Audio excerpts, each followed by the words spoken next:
문제 14번 보겠습니다. 중개사법상 중개에 관련된 설명으로 옳은 것은 그랬어요.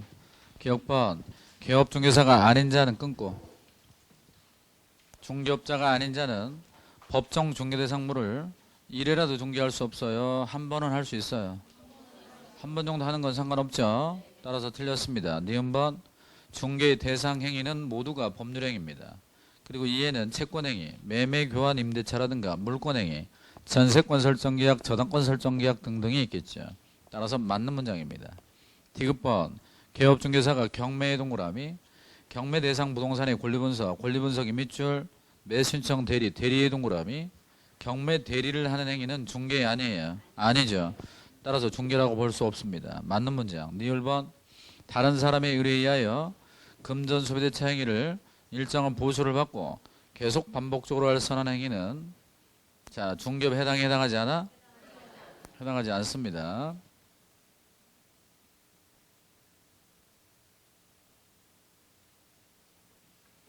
그 다음 미음번, 중개사무소에 개설 등록을 하지 아니한 자의 중개대상물의 반복적 중개행위는 중개업에 해당될 수 없다. 중개업에 해당될 수 있죠. 반복적 중개행위는. 따라서 해당되는 건 5가 니은, 디귿 두 개입니다. 2번이 정답. 15번 여러분이 해보시고 16번입니다. 16번, 업으로 수행하는 다음의 행위 중에서 업에다가 동그라미 쳐요. 업으로 행하는 다음의 행위 중에서 중개업에 해당되는 것은 1번, 법인이 공동주택에 대한 관리를 대행하는 것. 관리 대행업이죠. 업을 붙이면 관리 대행업은 중개업이 아니에요.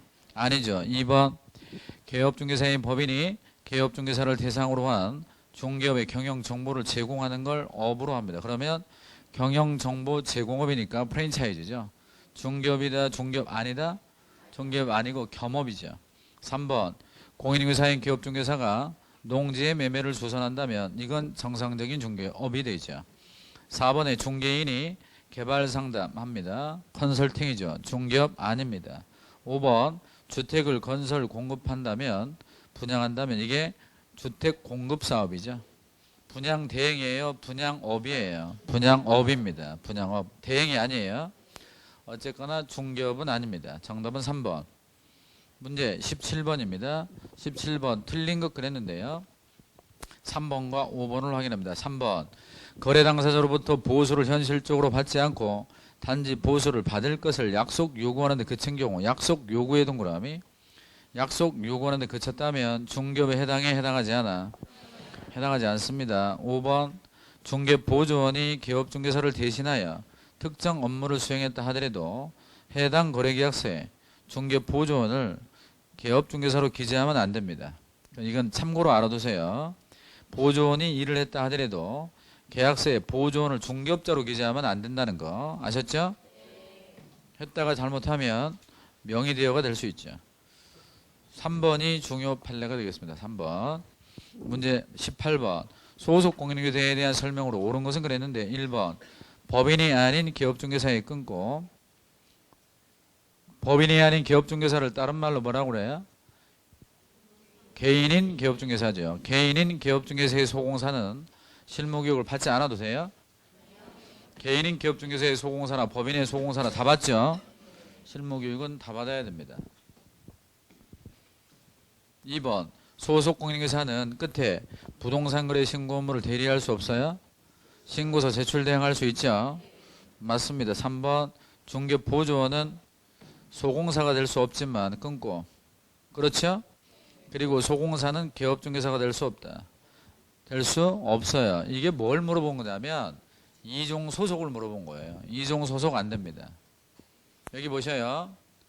소공사는 다른 중개업자의 소공사가 될 수 없다. 소공사는 개업중개사가 될 수 없다. 소공사가 아니어야 돼. 그 직장을 그만둬야 돼. 아셨나요? 이렇게 물어보는 문제가 뭐는 뭐가 될 수 없다 이렇게 물어보는 게 다 이종 소속 되냐 안 되냐 물어본 거예요. 안 된다고 그래야 돼요.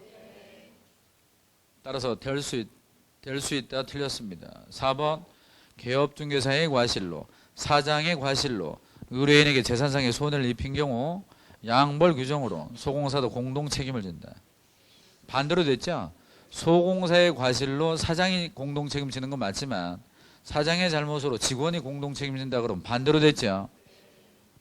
5번 소공사를 해고하면 해고일부터 10일 내에 신고하는 거 맞죠? 이게 고용관계 종료신고예요. 고용관계 종료신고. 자, 그러면 고용신고는 언제까지? 업무 개시 전까지. 정답은 5번, 문제 19번입니다. 소속 공인인계사에 대한 설명이다. 옳은 것은 몇 개인가? 기억번. 개업중개사가 소공사를 고용하는 경우 끊고 밑줄 쳐요. 고용신고를 마쳐야 소공사의 지위가 확정된다. 틀렸죠? 고용신고하지 않아도 사실상 일을 하면 그렇죠. 니은번. 개업중개사인 법인의 사원 임원으로서 공인인계사인 자도 소공사에 포함된다. 맞죠? 이게 제가 두 가지가 있다고 그랬잖아. 소공사가 고용인인 소공사, 임원사원인 소공사. 맞는 문장 디귿번. 소속 공인인계사는 확인 설명할 수는 있지만 확인 설명서나 고르계약서를 작성할 수는 없다 그랬는데 할 수 있어요. 이 세 가지가 핵심적 중개 업무죠. 니을번. 소속 공인인계사는 중개 업무를 수행할 수 있을 뿐만 아니라 끊고 현장 안내나 일반 소무 등의 단순한 업무를 보조할 수도 있죠. 맞는 문장입니다.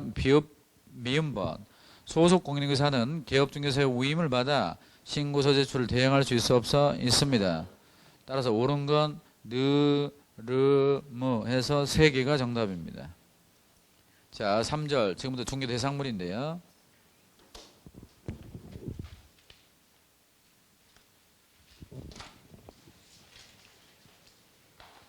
요약집은 12쪽.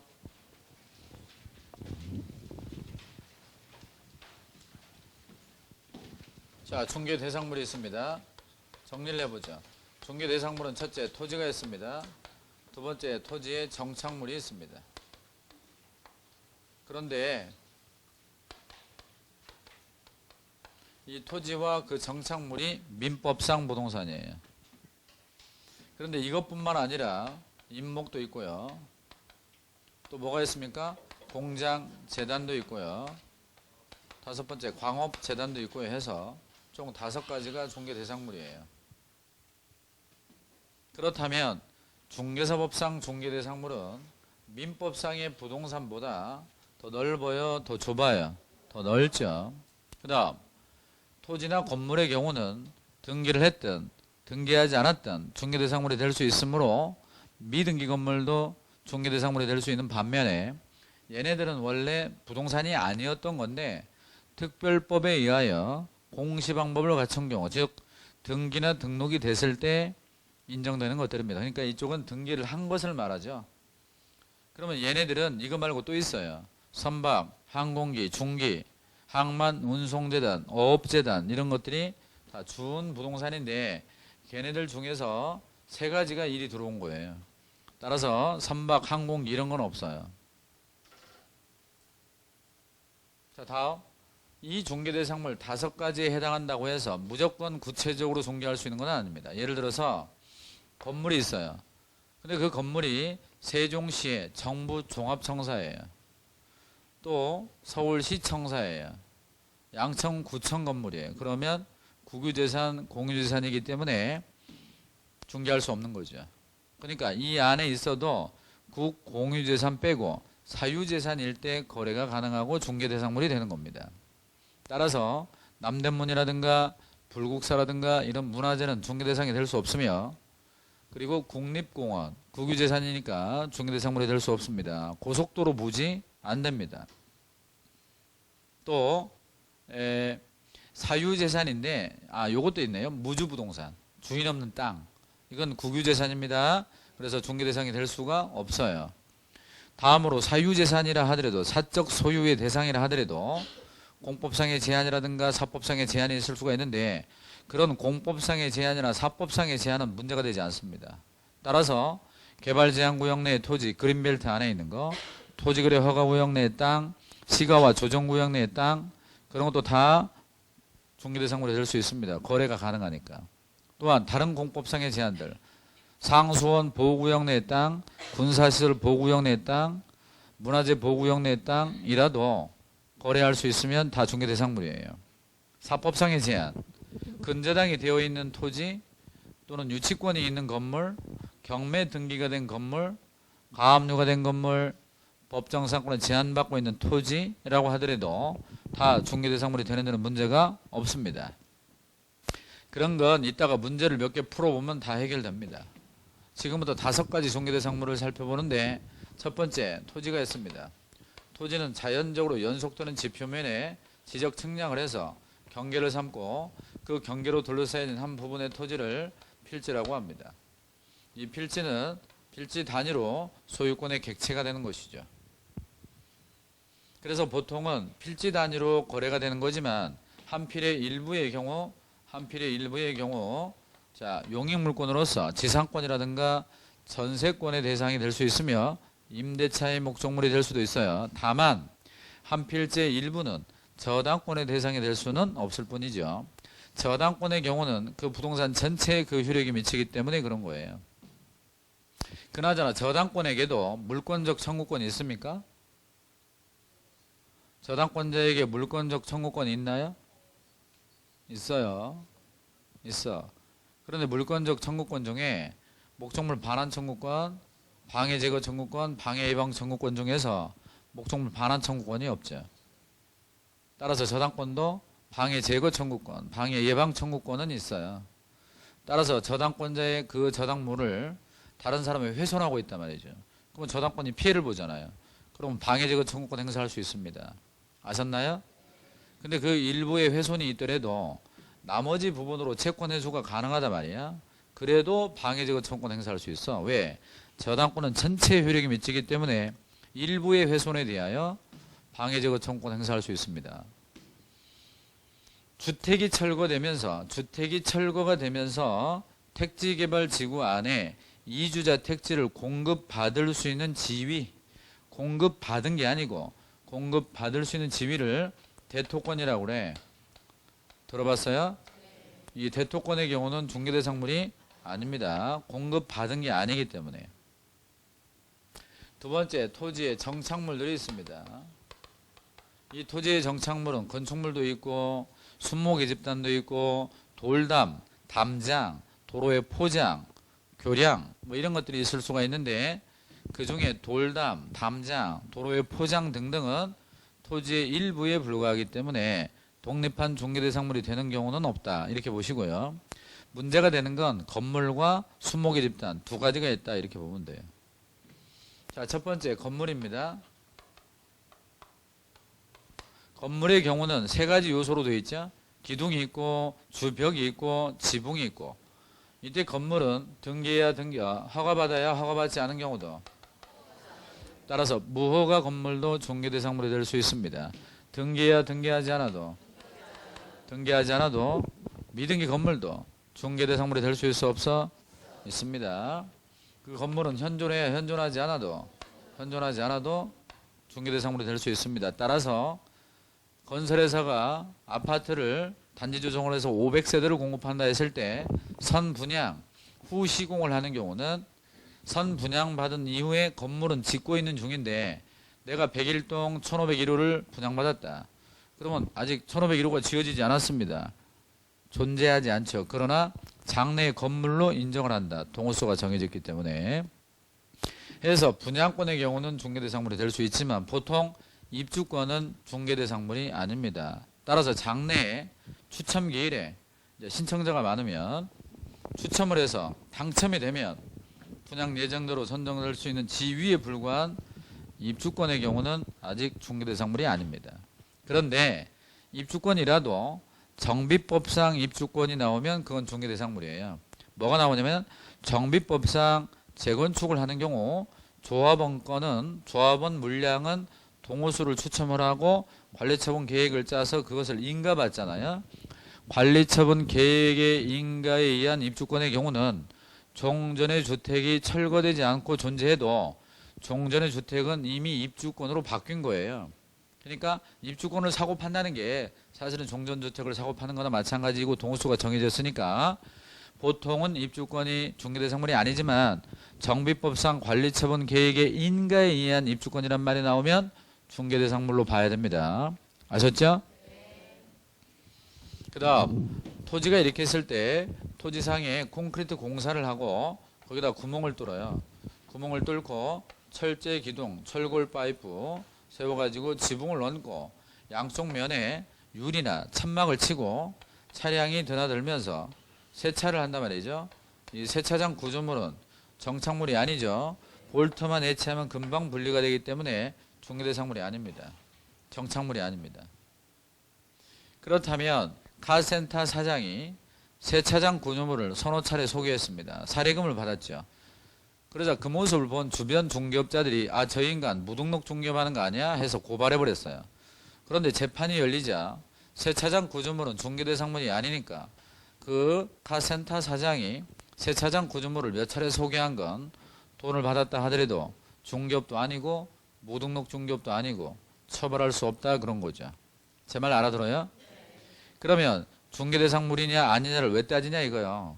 중개대상물이냐 아니냐, 자동차냐 건물이냐, 금전이냐 건물이냐, 항공기냐 건물이냐 왜 나누냐면 중개업이냐 아니냐를 따지려고 그래요. 그런 다음에 무등록 중개업이냐 아니냐를 따지려고 그런 거야. 그러니까 세차장 구조물은 아무리 소개해도 중개도 아니고 중개업도 아니고 무등록 중개업이 아닌 거죠. 이 말은 처벌할 수 있냐 없냐의 문제예요. 그걸 따져보는 거죠. 제 말을 알아들었나요? 네. 알아들었다고 봐요. 두 번째는요. 두 번째 순목의 집단이 있습니다. 순목의 집단은 나무들의 집단이죠. 근데 순목의 집단은 일단은 부동산이에요. 일단은 부동산인데 독립한 게 아니고요. 토지의 일부에 불과합니다. 따라서 토지상에 순목의 집단이 있다 했을 때 만약에 토지 소유자가 그 땅을 팔면 따라가 안 따라가? 따라가 버려. 그런데 이게 예외적으로 무엇을 갖추면 명인방법을 갖추면 그때는 독립한 부동산입니다. 그래서 여기다 철조망이나 새끼줄을 치고 이름표를 써두게 되면 명인방법을 갖추는 거고 명인방법이라는 걸 갖추게 되면 이때는 독립하여 소유권의 대상은 되고 다만 저당권의 대상으로 삼을 수 없을 뿐입니다. 따라서 여러분이 문제를 풀 때 명인방법을 갖춘 순목의 집단이라고 나오면 중개대상물이에요. 아셨나요? 근데 명인방법을 갖췄다 하더라도 약점이 있죠. 저당권 설정을 못한다는 거예요. 그것을 해소하기 위하여 임목법이 만들어져 임목이 나타나게 된 것입니다. 세 번째, 임목은 등기가 된 걸 말해, 등기 안 된 걸 말해, 등기가 된 거를 말합니다. 자, 이렇게 임야가 있다라고 하고요. 이 임야의 소유자가 갑입니다. 갑은 조림 사업을 하죠. 그래서 여기다가 나무를 많이 심었어요. 경제성이 높고 가치도 높아요. 그런데 자본 회전 기간이 길어. 15년, 20년 걸려 이 사업이. 중간에 돈이 필요해. 그러면 이 사람이 은행에서 융자를 받을 때 땅만 담보 제공이 되지 나무가 안 돼요. 그러면 돈이 필요하면 나무를 팔아야죠. 그러니까 안 팔고 담보 제공할 수 있도록 임목에 관한 법률을 만들어준 겁니다. 알아들어요? 그러면 이걸 등기한단 말이야. 등기는 2단계로 합니다. 첫째는 임목 등록을 해야 돼요. 임목 등록은 누구에게 하냐면 시장 군수에게 합니다. 행정관청에. 임목 등록을 하면 임목 등록 원부라는 게 만들어집니다. 임목 등록 원부가 만들어지면 임목 등록 원부에 등록된 것에 한하여서만 소유권 보존 등기를 할 수 있습니다. 소유권 보존 등기할 수 있다. 소유권 보존 등기를 하면 그때부터는 완전히 독립한 부동산이에요. 따라서 등기가 돼버리면 토지 따로 부동산, 임목 따로 부동산이 되죠. 그러니까 마치 토지상에 건물이 있는 것처럼 돼버린다는 얘기예요. 두 개의 부동산. 따라서 토지의 소유권, 토지의 재산권을 처분해도 임목에 영향이 없다. 땅을 팔아도 임목은 안 따라간다. 토지만의 저당권, 임목만의 저당권 이게 다 가능해져 버려요. 그리고 동일 인의 소유에 속하는 토지의 임목에 만약에 임목에만 저당권이 설정됐다가 저당권 실행으로 소유자가 서로 달라지게 되었다면 토지 소유자는 임목 소유자에게 재산권을 설정한 것으로 본다라는 법 규정이 있는데 그게 바로 법정 재산권이죠. 법정 재산권 배웠죠? 민법 시간에? 여기도 있어요. 법정 재산권이. 이런 등기는 어디 가서 하냐면 등기소에 가서 하게 되고 등기소에서 임목 등기를 한 경우는 그거를 임목등록관청에 10일 안에 통보를 해줘야 됩니다. 등기 사실을. 그리고 등기부는 1임목 1등기용지예요. 여기서 일인목이란 나무 한 그루를 말하는 게 아니고 등기된 전체를 일인목이라고 그래요. 그리고 이렇게 소유권 보존 등기를 받을 수 있는 이 수목의 집단은 수종 제한이 없기 때문에 모든 수종으로 다 가능합니다. 수량 제한이 없기 때문에 1000그루 이상이라는 게 없어요. 따라서 100그루, 10그루 가지고도 100수, 10수 가지고도 등기가 가능합니다. 한 필의 토지에 전체적으로 나무가 자랄 필요가 없어요. 일부에 자라는 것으로도 등기할 수 있습니다. 자, 이러면 문제가 되는 게 뭐냐 이거죠. 문제가 되는 건 갑이 만약에 이 땅을 병에게 팔아요. 병이 현장에 가보니까 나무가 자라고 있어요. 인목인지는 몰라요. 아직 나무가 있어요. 그러면 병의 입장에서는 토지에 대하여 매매계약을 체결하고 대금을 치르고 등기를 해버리면 따라올 거라고 생각한다는 거예요. 근데 인목이었다면 안 따라오는 거죠. 그렇기 때문에 이 사람이 예상하지 못한 피해를 볼 수 있다는 거예요. 그렇기 때문에 이걸 알려줘야 되니까 어떻게 하냐면 인목 등기가 되면 그 등기를 한 담당 등기관은 인목이 자라고 있는 토지, 인목이 생육하고 있는 그 토지의 등기부가 있을 텐데 그 토지 등기부에 다시 가보면 표제부가 있고 갑구가 있고 을구가 있다면 이 표제부에다가 인목 등기 용지를 표시를 해준단 말이죠. 말하자면 인목 등기 번호를 표시를 해주는 거죠. 그래서 알게 해주는 거예요. 여기서 문제. 토지상의 수목의 집단이 인목인지 아닌지의 여부는 토지 등기부 갑구를 통해서 확인한다. 그럼 맞아 틀려? 틀린 거죠. 근데 표제부를 통해서 확인하니까 인목 등기 용지가 나온 거야. 그러면 이제 그 땅을 살려고 했던 병은 토지도 알아보고 인목도 알아봐야 됩니다. 그러면 땅을 사는 것은 토지 등기부로 확인이 되지만 인목의 소유자, 인목의 저당권 설정 여부는 토지 등기부로 모르니까 인목 등기부를 또 떼봐야죠. 그러면 인목 등기부에도 갑구가 있고 을구가 있다면 갑구에 갑이 소유자로 나오면 병이 어떻게 하면 돼요? 땅도 갑에게 사고 인목도 갑에게 사면 돼요. 근데 만약 인목 등기부에 갑구에 을이라는 사람이 소유자로 나온단 말이지. 이런 경우는 땅은 갑에게서 사야 되고 인목은 을에게서 사야 됩니다. 이럴 때 여기에 을이 나온다면 여기에 뭔가 있을 수가 있어요. 토지 소유자는 갑입니다. 그런데 등기부 을구를 보게 되면 을이 나타날 수 있어. 이때 을이 지상권자로 나타날 수 있죠. 그러면 스토리가 어떻게 된 거냐. 갑의 빈 땅을 을이 지상권 설정을 하여 을이 나무를 심고 그 나무가 크자 을이 자신의 명의로 보존 등기냈고 그런 거죠. 그 다음에 여기를 보게 되면 A 저당권이 나와. 이 말은 을이 남의 땅에 나무를 심어 인목 등기 이후에 A 저당권자에게 돈을 빌리고 저당권 설정해 준 거야. 그러면 이런 사실들을 병이라는 사람이 알고 싶으면 토지에 관한 건 토지 등기부, 인목에 관한 건 인목 등기부로 확인한다 이 말이에요. 알아들었어요? 자, 여기서 문제입니다. 만약에 이 을이 저당권자에게 돈을 갚지 않은 거야. 인목의 소유자 을이 저당권자 A에게 돈을 갚지 않으니까 저당권을 실행해버렸어. 저당권 실행을 하면 경매 등기가 될 거예요. 이때 경매 등기는 갑구 을구, 갑구의 경매 등기가 되겠죠. 이런 경매가 임의 경매의 저당권 실행 경매니까 이 경매 과정에 만약에 정이라는 사람이 들어와서 경락을 받았지. 이때 경락에는 법정사항권이 있어요 없어요? 법정사항권이 있어 없어? 법정사항권 없어요. 왜 법정사항권이 없냐? 토지 소유자와 인목 소유자가 달라요. 그러니까 법정 지상권이 성립하려면 토지 소유자와 지상물 소유자가 같아야죠. 동일인.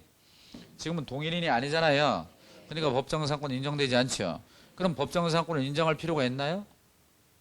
없어. 왜? 지상권이 있잖아요. 아, 지상권이 있는데 뭐 하려고 법정사항권을 인정합니까? 이 사람이 지상권을 갖고 있잖아요. 그러니까 봐봐. 을로부터 인목의 소유권을 정의 경락을 받고 자, 을이 가지고 있는 지상권을 승계받으면 되잖아요. 지상권이 있는데 왜 법정 지상권을 인정하냐 이거야.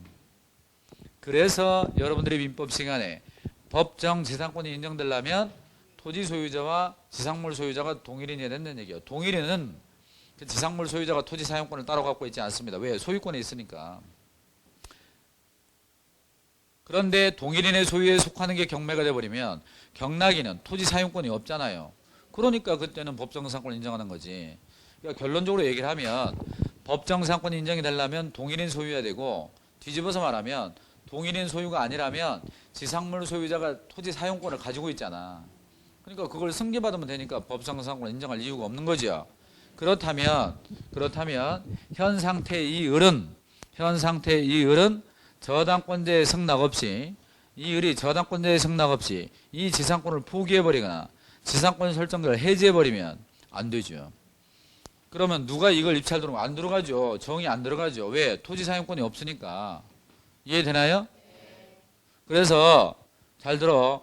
토지상의 지상권자나 임차인이 나무를 심어 자기 앞으로 등기를 한 다음에 그걸 저당권의 목적으로 했다면 저당권자의 승낙 없이 지상권을 포기하거나 계약을 해지하면 안 돼. 임차권을 포기하거나 계약을 해지하면 안 된다고. 알아들었어요? 별로 이렇게 신빙성이 있어 보이지 않았는데.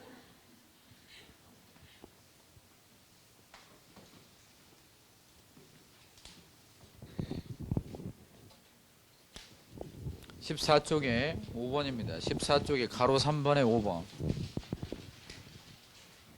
설명을 한번 듣고 마저 읽어드리겠습니다. 여기 보셔요. 제가 남의 땅에 지상권자나 임차인이야. 이 지상권자나 임차인이 나무를 심어놨단 말이야. 이걸 내 앞으로 등기를 한 거야. 임목이 됐지?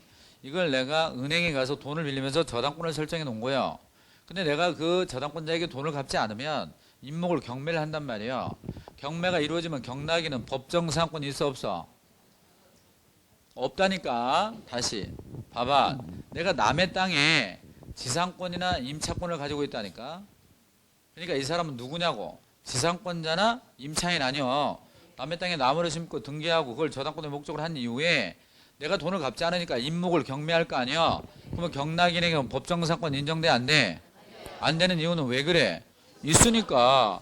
왜? 토지 사용권이 지상권이나 임차권이 있잖아요. 그러니까 경락인이 내가 가지고 있는 지상권, 내가 가지고 있는 임차권, 토지 사용권을 승계받으면 되잖아요. 그러니까 법정상권을 인정할 이유가 없지. 그런데 이 사람이 그 지상권 설정 계약을 해지하거나 임대차 계약을 해지하거나 내가 가지고 있는 지상권이나 임차권을 포기해버리면 토지 사용권이 없어졌잖아요. 그러면 임목을 경매를 했을 때 경락인에게는 토지 사용권이 없잖아요. 그러니까 누가 이걸 경락을 받아? 안 받지. 그러니까 가격이 떨어지지. 가격이 떨어지면 저당권자가 피해를 보니까 저당권자의 승낙 없이는 권리 포기하거나 계약 해지하지 말란 얘기요. 갖고 있으란 얘기예요. 그거를. 원래 이렇게 설명을 했었어야 하는데 등기부를 그려가지고 하니까 이제 뭔가 아는 거는 같은데 뭔가 눈빛이 흔들려요. 눈동자가 막 이렇게 흔들려. 이렇게 좌우로 막 바르르 흔들려. 그래서 확실하게 못 알아들었구나. 내가 유일한 약점이 마음이 약하다는 거예요. 가로 3번, 동그라미 5번 시작. 지상권자 또는 임차인에게 속하는 임목이 저당권의 목적인 경우 지상권자나 임차인은 저당권자의 승낙 없이 그 권리를 포기하거나 계약을 해지할 수가 없다고 말입니다. 됐나요? 여기 봐요. 그 다음 이게 지금 누구 거냐면 다 갑의 것이에요. 여기 봐. 갑이 토지 임목을 다 가지고 있는데 이 임목에 저당권을 설정하려고 그래. 저당권 설정 이후에 산불 나버리면 저당권자 졸지 무담보 채권자가 되니까 임목을 저당권의 목적으로 하려면 미리 보험가입을 해야 돼. 다음 저당권의 목적인 이 임목이 벌채가 된 거예요. 벌채가 됐을 때 저당권의 효력이 미쳐 안 미쳐? 미쳐요? 미칩니다. 미칠 때와 안 미칠 때를 구분해야 되는데 반출되면 안 미치는가? 왜 반출되면 안 미치냐면 아까 제가 저당권자에게는 목적물 반환 청구권은 인정되지 않는다고 그랬잖아요. 왜 그래? 저당권자는 목적물의 점유를 수반하지 않기 때문에 그래. 교환 가치만 지배하니까 그래. 뭔 말인지 알죠? 사용 가치를 지배하지 않으니까. 그러면 조만간 반출되면 끝이야. 빨리 경매할 수 있도록 해줘야 될 거 아니야? 그래서 저당권으로 담보는 피담보 채권의 변제기. 피담보 채권의 변제기가 도래하기 전이라도 경매하게 해주고 경락 대금이 나오면 바로 변제에 충당하지 못하고 공탁을 걸어놨다가 변제기가 도래할 때 변제에 충당하게 된다 이 말입니다. 알아들었죠? 자, 이제 공장재단과 광업재단이 남았는데, 공장재단과 광업재단은 공장재단만 공부해서 광업재단과 똑같다라고 하면 됩니다. 설명 듣죠? 칠판 보시고 그냥 한번 들으세요. 토지상에 건물이 있다 이겁니다. 그러면 공장재단은 하나의 공장 또는 두 개 이상의 공장으로 재단을 구성하는 겁니다. 하나의 공장으로도 재단을 만들 수가 있고 두 개, 세 개, 네 개의 공장으로도 재단을 만들 수가 있다. 그런데 하나의 공장 재단에 속한 공장은 소유자가 달라도 돼. 따라서 갑의 공장과 을의 공장을 하나의 재단으로 만들 수도 있습니다. 이쪽에 재단이 하나 더 있어요. 이럴 때 을의 공장 건물은 일이 들어갈 수는 없어요. 즉 이중 소속은 안 된다 이거야. 그래서 하나의 공장 재단에 속한 그 구성물은 다른 공장 재단의 구성물로 들어갈 수는 없죠. 쉽게 말해서 이중 소속이 된다 안 된다? 안 된다는 얘기예요.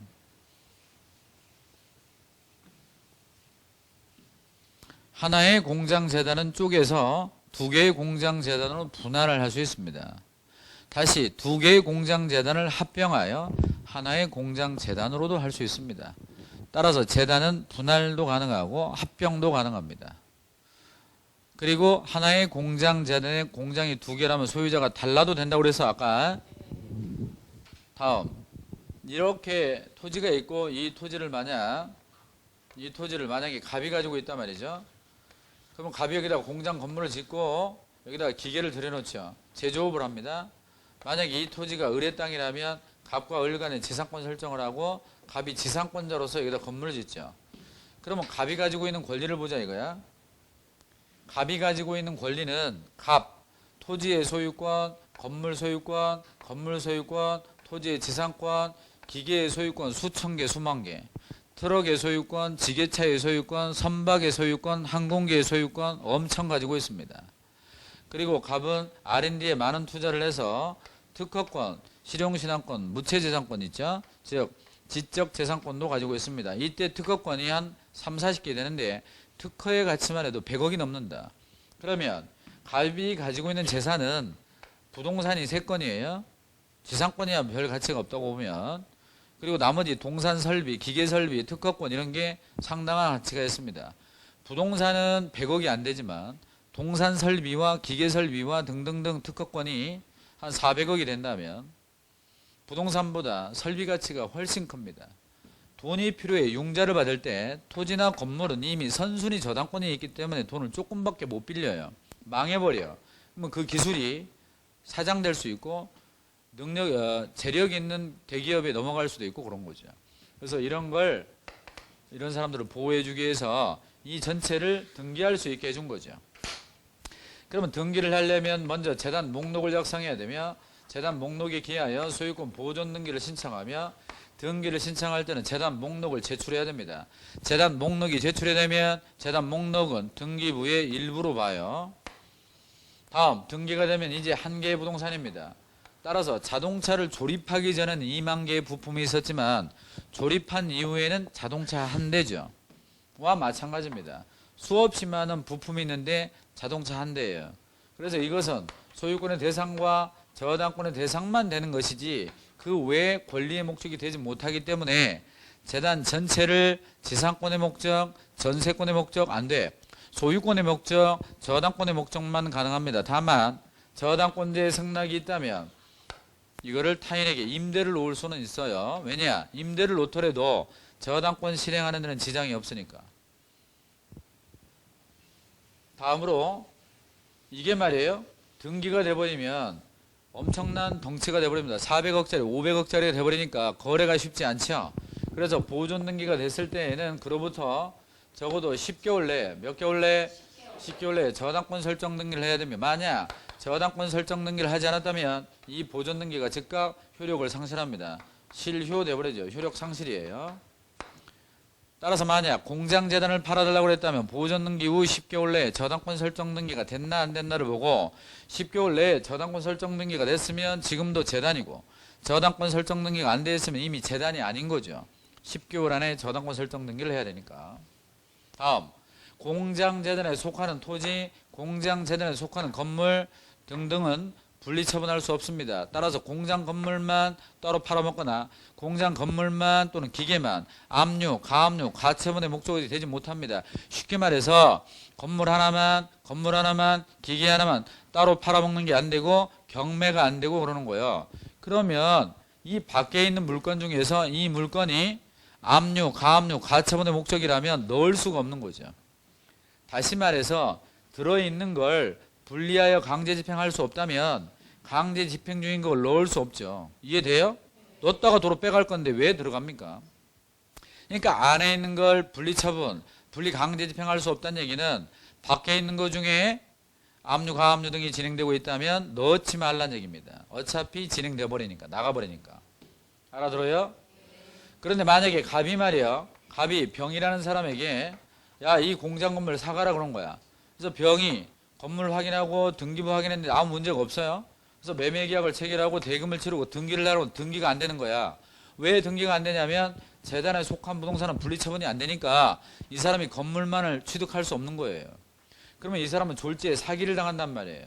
그러니까 이런 걸 예방을 하려면 재단에 속한 부동산, 재단에 속한 부동산, 재단에 속한 부동산, 재단에 속한 부동산 관련해서는 거기에 등기부가 있을 텐데 그 등기부에 갑구나 을구에 재단에 속한 취지를 기재해 줘. 그러면 이 토지 등기부, 이 건물 등기부, 이 건물 등기부는 등기부 갑구에 갑의 소유권이 재단에 속했다라고 기재를 하는 거고, 이 등기부, 이 토지 등기부에는 을구에 갑의 지상권 등기가 되어 있는데 갑의 그 지상권이 재단에 속했다고 적어야 된다 그 말입니다. 그렇다면 토지상의 순목이 집단이 임목인지 아닌지의 여부는 토지 등기부 어딜 통해서 확인하고 표제부로 확인하고, 재단에 속한 부동산들은 그 부동산 등기부 표제부요 갑구나 을구야. 즉 해당구 상란으로 확인한다 이 말입니다. 다시 한번, 토지상의 순목이 집단이 임목인지 아닌지 여부는 토지 등기부 어디 표제부, 재단에 속한 부동산은 그 부동산 등기부 어디 해당구 상란을 통해서 확인한다 그 말이에요. 알아들었어요? 여기까지 놓고 문제를 풀겠습니다.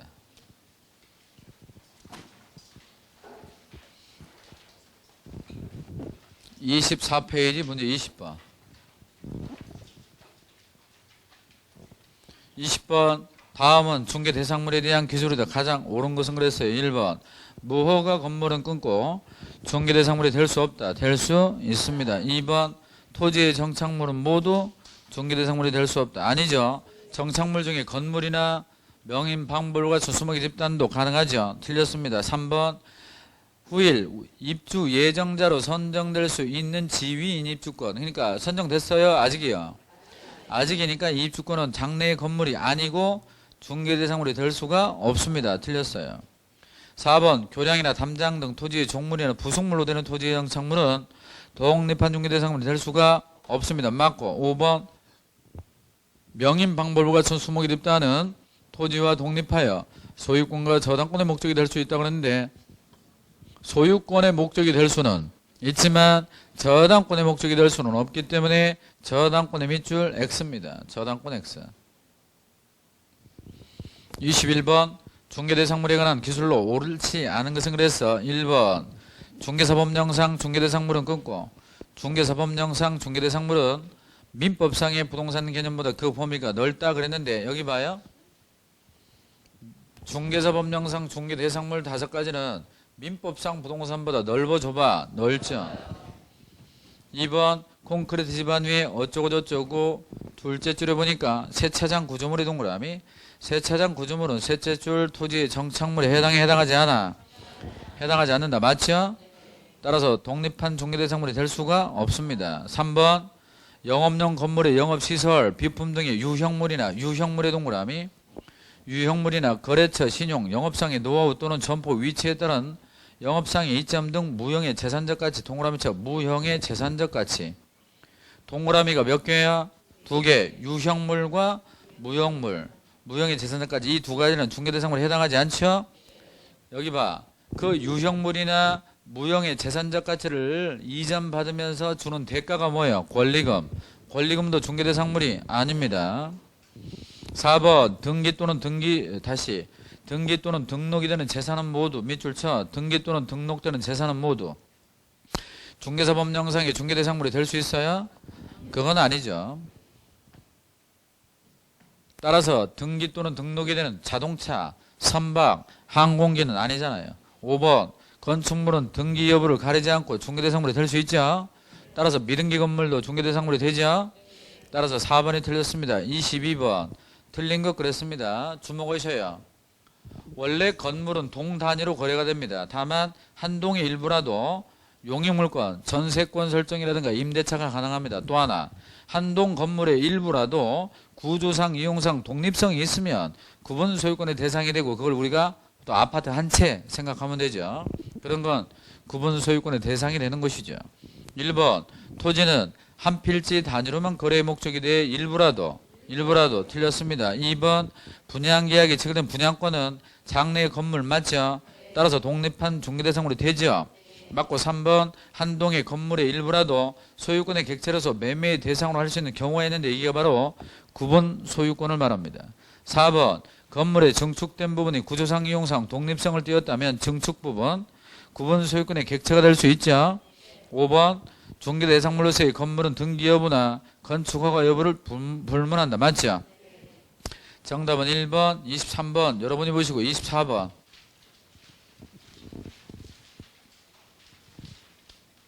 24번은 4번을 삭제하세요. 24번은 4번 삭제하시고 무시하세요. 뭐 이것까지 여러분이 알 필요 없겠습니다. 나머지만 확인합니다. 나머지 다 틀렸어요. 1번 개업중개사는 끊고 개업중개사는 다른 중개업자인 법인의 즉 다른 중개법인의 임원이 될 수 있어 없어? 없습니다. 이게 뭘 물어본 거야? 이종소속. 이종소속은 절대 안 돼. 2번 개업중개사는 등록관청 관할구역 안에 여러 개의 사무소를 들 수 있다. 여러 개의 사무소 들 수 없죠. 법인은 들 수 있죠. 법인도 안 돼요. 정신 차리고. 법인도 관할구역 안에 여러 개 안 됩니다. 3번 공인중개사는 국토부 장관의 허가를 얻으면 자격증 양도할 수 있어요. 허가받았다고 해도 안 되죠. 5번 거래 당사자가 무자격자에게 중개를 의뢰한 행위는 처벌 대상이 되지 않습니다. 여러분들 금지행위 배울 때 무등록업자에게 일을 맡긴 사람 처벌할 수 없죠. 처벌할 수 없어요. 25번 임목에 관하여 틀린 것 1번 소유권 보존 등기를 받을 수 있는 수목이 집단은 임목 등록 원부에 등록된 것에 한정된다. 맞죠? 2번 임목의 소유자는 토지와 분리하여 임목만을 양도할 수 있죠. 3번 임목을 목적으로 하는 저당권의 효력은 임목을 베어낸 경우에 그 토지로부터 분리된 수목에 대하여 미치 안 미쳐? 미칩니다. 미치지 않는데 X. 그 다음에 5번 지상권자에게 시작 지상권자에게 속하는 임목이 저당권의 목적이 되어 있는 경우에는 지상권자는 저당권자의 승낙 없이 그 권리를 포기하거나 계약을 해지할 수가 없어요. 정답은 3번입니다. 문제 26번 1, 3, 4, 5를 보죠. 틀린 것 그랬습니다. 1번 임목으로 등기를 받을 수 있는 수목의 집단의 범위는 한 필의 토지의 전체 또는 일부에 생립하고 있는 모든 수종 맞아? 맞고 3번 임목을 저당권의 목적으로 하고자 하면 그 임목을 보험에 붙여야 되죠. 4번 임목 등기가 격려되는 등기관은 임목이 생육하고 있는 생육이 뭐야? 살아서 자라고 있는 거죠. 그 토지 등기부에 갑구의 밑줄 갑구예요 표제부예요? 표제부에 임목 등기 용지를 표시하죠. 5번 경매 등의 사유로 토지 소유자와 경매 등의 사유로 임목 소유자와 그 토지의 소유자가 달라지게 되면 임목 소유자에게 지상권을 설정하도록 한다. 맞죠? 정답은 4번 27번입니다. 틀린 것 그랬습니다. 기억번 임목의 소유자 저당권 설정 여부는 임목이 생육하고 있는 토지 등기부 이밑줄 토지 등기부로 확인해 임목 등기부로 확인해 임목 등기부로 확인해야죠. 잠깐 주목하세요. 토지상의 순목의 집단이 임목인지 아닌지 여부는 뭘로 확인해? 토지 등기부 어디? 표제부로 확인하고 그 다음 이게 임목이네? 그러면 이제 임목의 소유자 임목의 저당권 설정 여부는 뭘로 확인해? 임목 등기부. 알아들었어요? 니은번 주택이 철거될 경우 일정한 요건하에서 택지개발지구 내 이주자 택지를 공급받을 수 있는 지위인 대토권은 중개대상물에 해당하지 않아? 해당하지 않습니다. 디귿번 압류, 가압류 또는 가처분의 목적인 물건은 공장재단으로 넣을 수 없다고 그랬죠? 될 수 없습니다. 니을번 등기관은 임목에 대한 보존 등기를 한 경우 며칠 내, 10일 내 그 취지를 임목등록관청에 통지해야 된다고 그랬고, 미음번 임목등기부를 편성할 때는 1임목 1등기용지예요. 정답은 기억번 하나만 틀렸습니다. 2번이 정답이죠. 넘기세요. 28번 공장재단, 광업재단 관련 틀린 것 그랬습니다. 1번 광업재단 또는 공장재단의 보존등기 동그라미 보존등기는 등기 후 10월 내 몇 월 내? 10월 내에 저당권 설정 등기 안 하면 효력을 상실하죠. 2번 공장재단으로 보존등기를 격려하게 되면 몇 개? 한 개의 부동산을 간주되는 거 맞죠? 공장재단에 속하는 것, 동그라미에서 속하는 것. 속하는 게 뭐예요? 기계라든가 건물이라든가 특허권이라든가 이런 거죠. 이런 것들은 소유권 이외의 권리, 압류, 가압류 또는 가처분의 목적을 하지 못하죠. 따라서 팔아먹고 또 압류하고 할 수가 없는 거야. 경매할 수 없는 거죠. 3번 공장재단은 소유권과 저당권 이외의 권리의 목적으로 할 수 없으나 끊고, 여기서 소유권과 저당권 이외의 권리의 목적으로 할 수 없다는 얘기를 뒤집으면 뭐야? 소유권과 저당권의 목적만 될 수 있다 그 얘기야. 그러나 저당권자의 동의가 있으면 임차권, 즉 임대는 놓을 수 있다고 그랬죠. 4번 공장재단에 속한 토지나 건물은 공장재단과 분리처분할 수 없죠. 분리처분할 수 없어요. 5번 공장재단에 속한 토지나 건물은 해당 등기부, 표제부의 밑줄, 표제부의 공장재단에 속했다는 취지가 기재되어 갑구나 을구예요. 즉 해당구 사항란에 재단에 속한 취지를 기재합니다. 해당구 사항란, 관련구 사항란. 자, 정답은 5번이고요. 그 다음 29번 알아서 하시고요. 30번 중개대상물이 아닌 것 그랬습니다. 아닌의 X표하고요. 기억번 도시계획구역 내에 사유지라면 도로 예정지라도 OX 5죠. 5 사유지잖아요. 니은번 상속받은 토지예요. OX 5죠. 근데 이게 접도구역에 들어가 있다 하더라도 거래가 가능하죠. 5예요. 근데 만약 상속이 나오면 상속 OX X고 상속된 토지는 5로 풀어야 돼. 디귿번 본래 농경지였는데 사건이 소멸돼서 포락지는 X 채굴되지 않은 광물 X 문화재 X 생태 경관 보정지역 내 외국인이 소유한 토지는 O 가식의 수목은 묘목이죠. X입니다. 묘목 X. 정답은 드르무스 해서 4개 X가. 31번 중개 대상이 될 수 없는 계약은 정답 2번 분묘 기지권의 이전 안 되죠. 나머지는 다 가능합니다. 특히 3번에 환매권 이전 됩니다. 32번 아닌 것은 몇 개인가? 아닌 X. 기억번 신용 등의 무형의 재산적 가치는 OX, X. 광업재단과 분리된 광업권 X. 명인 방법을 갖춘 건 O. 항공기 X.